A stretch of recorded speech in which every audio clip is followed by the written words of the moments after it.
Hey guys, welcome back. Dr. Paul. Today we're going to talk about protein. We're in the macros portion of our series. We'll talk about protein and why it's important. So there are several ways of getting a good amount of protein.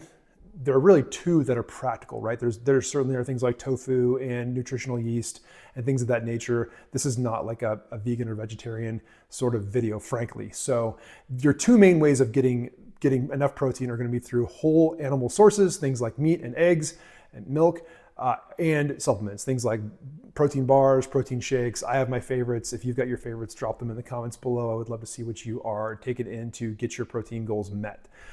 Protein is, like I said in a previous video, the unsung hero of growing skeletal muscle and a healthy metabolism. So it's really the unsung hero of weight loss.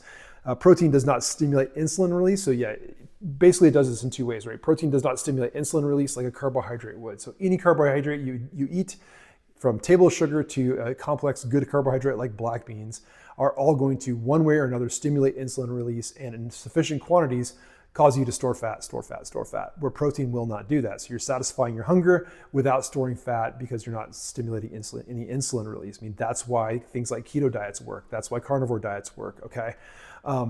Secondly, the other property of protein, which makes it really the winner of weight management in the long haul, is going to be that of putting on muscle mass. The important part of putting on muscle mass is we really want to get as high a metabolic rate, as high of a metabolic demand from our body as possible. What does that mean? It's like, you see the clickbait that says become a fat burning machine. Well, you become a fat burning machine when you put on more muscle mass, simply because your muscle mass burns up energy with you just sitting here watching this video. Like if you doubled your muscle mass, you would, I don't know, you may double, it might not be double, but you're gonna really super increase the amount of energy that you're burning on a baseline, just sitting here doing nothing, right? So protein allows you to pack on muscle mass, especially when you couple that with resistance training. You could think of resistance training as like lifting weights or doing resistance bands or body weights, something that causes a little bit of trauma to your muscles. And then as that muscle repairs, it grows bigger, it builds back better, whatever you want to call it. It's going to get larger and hypertrophy if you have the building blocks to do that. And you have to have adequate protein to be the building blocks to build that muscle tissue back bigger and better and more metabolically demanding than before. Okay. If I didn't already say so, I've got a link for the whey protein benefits kind of description down in the video description, so you can understand that better. So I guess the question becomes like, how much protein do I need to be healthy or to lose weight or to gain muscle mass? Like, what's the optimal amount of protein to eat? So I would tell you that the research would say somewhere between 0.8 and 1 gram per pound of lean body weight. Okay, so just as a real concrete example, let's say we've got our friend Bob here. So Bob weighs 200 pounds.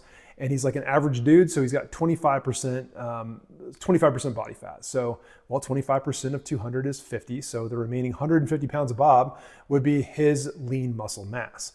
So the max I would recommend for Bob to eat in terms of protein on a given day would be 150 grams. Like, that's a lot of protein. Okay, that's why I say you probably have to supplement protein in order to hit those goals.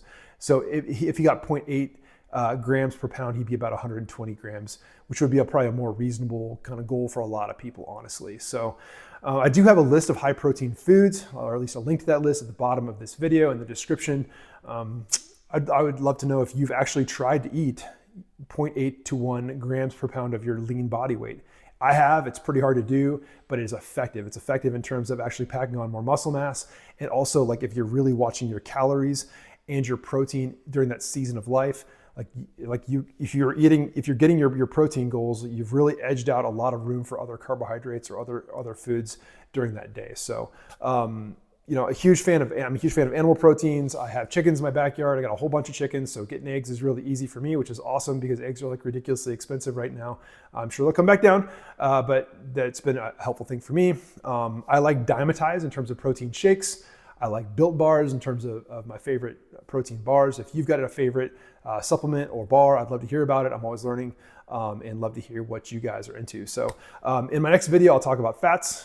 Hopefully that's helpful. See you next video.